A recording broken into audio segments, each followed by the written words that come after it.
Vindhyachal university ఇది కేవలం university కాదు, మీ సక్సెస్ స్టోరీకి చిరునామా. కనపట్లా? నువ్వు ఎదురు పడితే నాకేమీ కనపడవు మావయ్య. మావయ్య మావయ్య, మనం తొందరగా పెళ్లి చేసుకుందాం మావయ్య. నీకెప్పుడు పెళ్లి గొడవేనా? నువ్వు కనపడితే నాకు పెళ్లి గొడవ మావయ్య. సరే గాని నీకు జున్నుండాను, అది నా చేత్తో నీకు తినిపిద్దాం అనుకున్నాను. నువ్వేమో పొలం వెళ్ళావంది అమ్మమ్మ, అందుకని నిన్ను తీసుకెళ్దామని వస్తున్నాను మావయ్య. మొహం చూడు. మావయ్య మావయ్య రా మావయ్య, జున్ను తిందువు కానీ రా మావయ్య. చెప్పేది నీ కాదు, నాకు జున్ను తిన్నావు తప్పకుండా. అయ్యి రాజేసాడు మావయ్య. ఏంట్రా ఇది చెప్పా పెట్టుకుని ఊడిపడ్డావు? ఒంట్లో బాగాలేదా? బాగానే ఉందన్నయ్య, నేను చూడాలనిపించింది వచ్చేసాను. రాజు రాజు తొందరగా చదువు పూర్చే, అప్పుడు నీకు పెళ్ళవుద్ది, తర్వాత నాకు పెళ్ళవుద్ది. వస్తున్నావు నీ పెళ్లి గొడవతో. పదరా. ఏమిట్రా ఏమిటి నువ్వు అనేది? నాకు తెలుసు అన్నయ్య, నేను విద్యను ప్రేమించడం మీకు ఎవరికీ ఇష్టం ఉండదని. కానీ ఆమె నుంచి మనసు మరల్చుకుందామని ఎంత ప్రయత్నం చేస్తున్నా సాధ్యం కావట్లేదు. రాజు, ఆ అమ్మాయి లేదే నేను బ్రతకలేను. చాలే నోరు మీరా. మన కుటుంబం అంటేనే కళ్ళల్లో నిప్పులు పోసుకుని ఆ పాపయ్య కూతురు నువ్వు ప్రేమించడం ఏమిట్రా? అన్నయ్య మేడలో చెప్పుల దండ అయిపోయిన ఆ పాపయ్య కూతురు ప్రేమించడానికి నీకు సిగ్గులేదురా? అసలు నువ్వేం మాట్లాడుతున్నావు తెలుస్తుందా? మీరు తిట్టినా కొట్టినా నిజం చెప్పుకున్నా ఉండలేను. ఆ పిల్ల లేకుండా నేను బ్రతకలేను. చదువు కూడా మనసుకి ఎక్కటం లేదు. అయితే చదువు మానేసి కూర్చో. రై, వాడంతగా ఇష్టపడ్డాక వాడిని మందలించి ప్రయోజనం లేదు. మనమే పాపయ్య ఇంటికి వెళ్ళి పిల్లని మనం అడుగుదాం. సరే, నీ ఇష్టం అన్నయ్య. శత్రువని తెలుసు కూడా వాడి కొంపకు నువ్వెందుకు బాబు వెళ్ళటం? వాడు ఉచ్చనీచాలు తెలియని మనిషి అయ్యా. ఆ సంగతి తమ్ముడికి తెలియదంటావా అమ్మా? తెలిసి కూడా మనసు పడ్డాడంటే ఆ పిల్లతోనే వాడి పెళ్లి చేయటం మన బాధ్యత. ఏమయ్యా రామం, అమ్మ అందరూ బాగానే ఉన్నారు కదా? రేయ్, ఎవడరా అక్కడ? రామానికి కొంచెం మజ్జిగ తెచ్చిపెట్టండి. అయ్యారు, ఈ ఊరికి మీరిద్దరు సూర్యచంద్రులు లాంటి వాళ్ళు. మీరిద్దరు కలిసిపోతే ఈ ఊరే చీకటైపోతే. అంటే మీ ఇద్దరు కలవడానికి వెళ్ళేదంటావా? అంత మాట నేను ఆపుతావా? కూర్చోవయ్యా రామం. ఏమిటి విశేషం? చిన్న విశేషం ఉండే వచ్చాను. మా ఆఖరి తమ్ముడు మీ అమ్మాయి ఒకే కాలేజీలో చదువుకుంటున్నారు. అవునండయ్యా, విన్నాను. అంతేకాదు, వాళ్ళిద్దరూ ఒకళ్ళంటే ఒకళ్ళు ఇష్టపడుతున్నారు. మన మధ్యన ఉన్న గొడవలు వాళ్ళ ఆనందానికి అడ్డు రాకూడదని వాళ్ళిద్దరికీ పెళ్లి చేద్దామని అడగడానికి వచ్చాను. ఆహా, ఈ పెళ్ళే జరిగిందనుకోండి, మన ఊళ్ళో గొడవలన్నీ గుండు కొట్టుకొని తిరుపతి వెళ్ళిపోతాయి. ఇంకొక మాట ఎక్కువ మాట్లాడావంటే నేను తిరుపతి పంపించకుండా గుండు కొట్టిస్తా. చూడు రాము, నాకేమో ఈ విషయం కొత్త. ఒక్కసారి అమ్మాయితో కూడా మాట్లాడి వస్తా.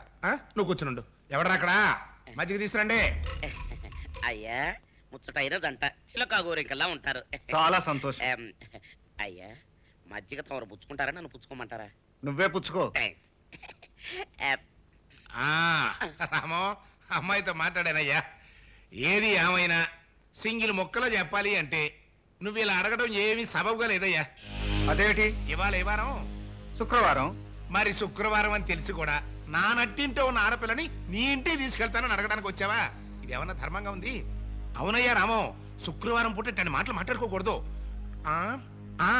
రేపు పంచమి శనివారం దివ్యంగా ఉంది, పొద్దున్న వచ్చే మాట్లాడుకుందాం. అలాగే. ఇదిగా వర్జన్ చూసుకురావయ్యో.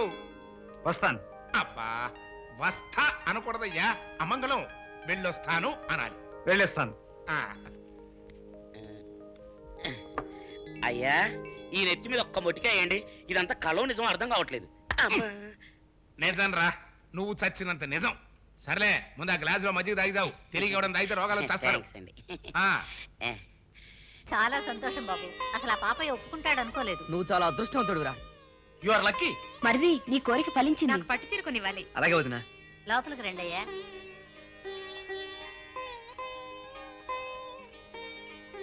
ఎటు రాజు పెళ్లి కుదిరిపోయిందిగా, పనిలో పని నువ్వు పెళ్లి చేసేసుకో బాబు. అలాగేనమ్మా. ఆ ముమ్మడివరం సంబంధం ఖాయం చేసి 3 ఎకరాల అరటి తోట ఇవ్వటమే కాకుండా పిల్ల కూడా బంగారు బొమ్మలా ఉంటుంది. అంటే నేను ఇద్దరు సెమిలో ఉన్నానా? ఇంకా అనుమానమా? ముఖం చూడు.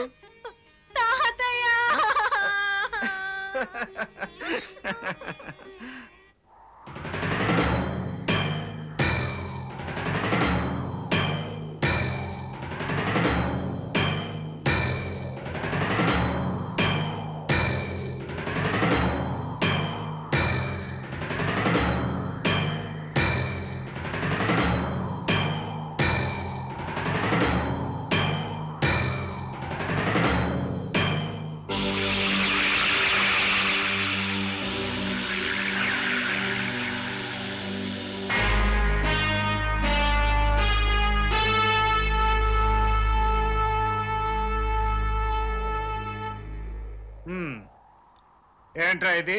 అదే మేము అడుగుతున్నాం ఓయ్. ఓయా? అవును, ఇంతకాలం ప్రేమించినట్టు నటించి మా బాలను మోసం చేసి ఆ ముమ్మడి వారం అల్లుడి తోటకు తాళి కడతావా? మా బాలకి వెనక మంది ఎవరు లేరనుకుంటున్నావా? మేమున్నాం. దేనికి? నెత్తి మీద ఒక్కటిస్తే భూమిలో దిగిపోవటానికా? ఏయ్, మమ్మల్ని తక్కువగా అంచనా వేయకు. నా గురించి వాళ్ళని కొట్టడం ఎందుకు? అంతగా కాకపోతే నేను ఏ నుయ్యోగయో చూసుకుంటాను. బాలా, ఏమిటా పిచ్చి మాట? నీకు మాత్రం పిచ్చిలాగే ఉండొచ్చు, నాకు మాత్రం ఇప్పుడే చచ్చిపోవాలన్నది. ఇప్పుడు నీకంత అన్యాయం ఏం జరిగింది? అన్యాయం కాకపోతే ఏమిటి? నేను పుట్టడమే నీ కోసం పుట్టాను అనుకున్నాను. నువ్వెప్పుడు నా వాడివే అనుకున్నాను. నేను ఓణి వేసుకున్నప్పటి నుంచి నన్ను పెళ్లి చేసుకుంటావని ఎదురు చూశాను. ఊళ్ళో అందరూ నువ్వు రామబాబు పెళ్ళం అంటుంటే ఎంతో పొంగిపోయేదాన్ని. మరేమో ఇప్పుడు మాత్రం నేను కాదన్నది ఎవరు? నిజంగా నిజంగా ఒట్టు. అసలు ఇవ్వాలా లేదా? ఇవ్వాలి. పోలీసుడు ఇప్పుడు అబద్ధం చెప్పడం.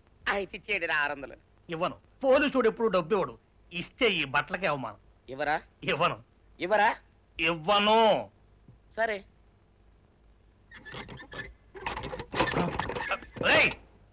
షౌకర్ తలుపుది.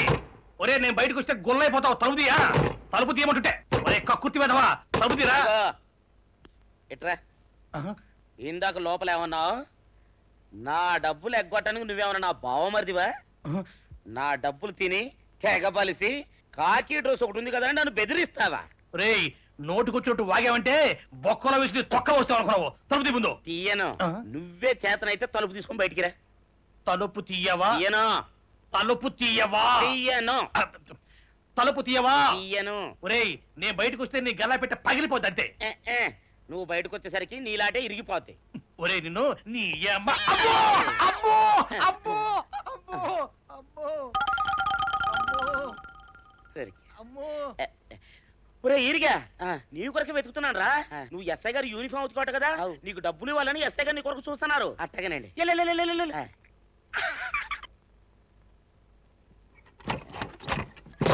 అయ్యగారు, అయ్యగారు, పందిరా కొడక, పందిరా కొడక. డబ్బులు కావాలా? ఇదేంటి బాబు? డబ్బులు కావాలా? నా నాటి ఇరిగిద్దా? నీ గల్లా పెట్ట పగిలిద్దా? నా నాటి ఇరిగిద్దా? నీ గల్లా పెట్ట. పెళ్లి మాటలకి ఎంత హడావుడు చేస్తున్నాడంటే పెళ్లికి ఇంకెంత హడావుడు చేస్తాడు. రండి రండి రండి రండి, దయచేయండి. అయ్యగారు మీ కొరకే చూస్తున్నారు. రండి. రావయ్యారా, నువ్వు ఇంకా రాలేదంటా అని ఎదురు చూస్తున్నా. మీరు ఇప్పటిదాకా రాలేదంటే అయ్యగారు కాలుగాళ్ళ పిల్లగా లోపలికి బయటికి తిరుగుతున్నారు. ఈ ఇంటికి వచ్చిన వాళ్ళు మర్యాద చేయరంటరా. రండి, కూర్చోండి. ఏంటయ్యా అట చూస్తున్నారు? మీది చాపలివిలి కదా? పాపయ్య. ఉఫ్ఫో, మీరు ఈ దరుగు మీద ఉఫ్ఫు ఉఫ్ఫు అని ఊదుకుని తుండేసుకుని కూర్చునే లెవిలి కదా?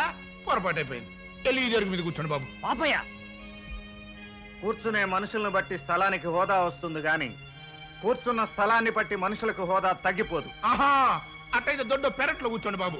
నా కూతురికి ఒక గొప్ప కుర్రవాడితో నిశ్చితార్థం అయిపోయిన తర్వాత అన్నదానం ఉంది. ఎవడో తప్పకుండా భోజనం చేసేయాలండి, లేకపోతే నా మనసు బాధపడిపోద్ది. నీ కూతురికి గొప్పింటి బిడ్డతో నిశ్చితార్థమా? మరి మమ్మల్ని ఎందుకు రమ్మన్నట్టు? మీ పొజిషన్ ఏంటో మీకు తెలియపరుద్దాము అని. రండి పట్టామి నాయ్ గారు. ఈయనెవరో తెలుసా?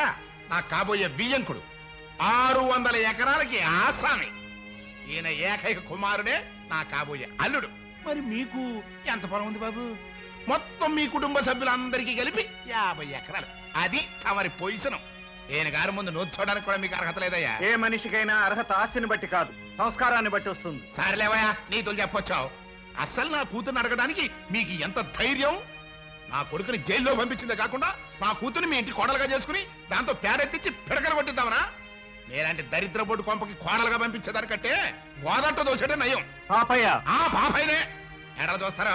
నడబెట్టి బయటకండి. నేను గాజులు దొరకలేదండి. ఆగండి. తోరణం కట్టిన చోట తగువులాట అనవసరం. బలవంతంగా మీ పిల్లని మా ఇంటి కోడలను చేసుకోవడానికి రాలేదు.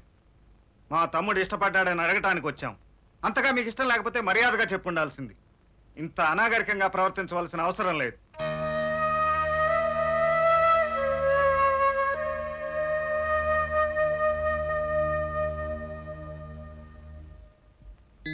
కళ్యాణ ప్రాప్తి రస్తు. నీదేమనుకో